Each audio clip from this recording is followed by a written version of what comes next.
So now let's finish off 12.4, which talks about Keynes and the market forces. So there was a lot of controversy that simmered around the extent to which government should be playing an active role. A lot of people believe that if we just let the market do their thing, right, like a market economy, eventually we can get to an equilibrium. Some of the supporters of Keynesian economics advocated for a high degree of government planning in all parts of the economy.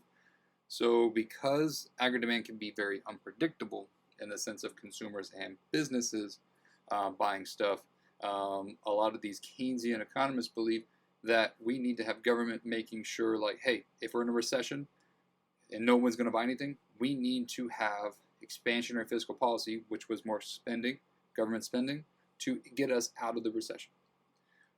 So Keynes, that's what he was kind of advocating for, was more of a government role. He was careful in separating the issues of agri-demand from the issue of how well individual markets work. And basically what we were trying to say is that individual markets for goods and services were appropriate and useful. So basically how the markets work in terms of getting to equilibrium, he understood that. He understood how eventually the market will work back to equilibrium. But sometimes that level of agri-demand was just too low. Basically, we didn't have that driving force of the consumption and investment and net exports to really get us out of the recession and back to equilibrium.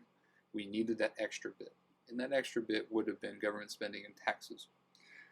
So he believed that this task did not imply that the government should attempt to set prices. That's not what this is about.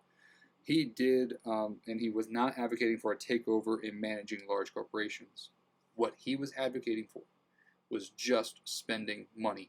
Get money out into the economy so where people can have an income and people can consume and get us out of the recession. And take money away, decreasing spending whenever that gets too much. And then we start getting into the inflationary gap.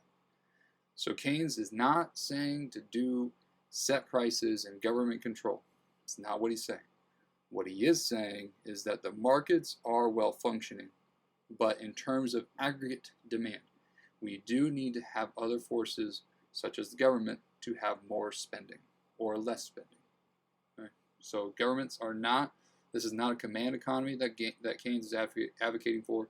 He's just looking at how can we get out of a recession or decrease an inflationary gap through the use of government spending. Okay? So that's what we're looking at.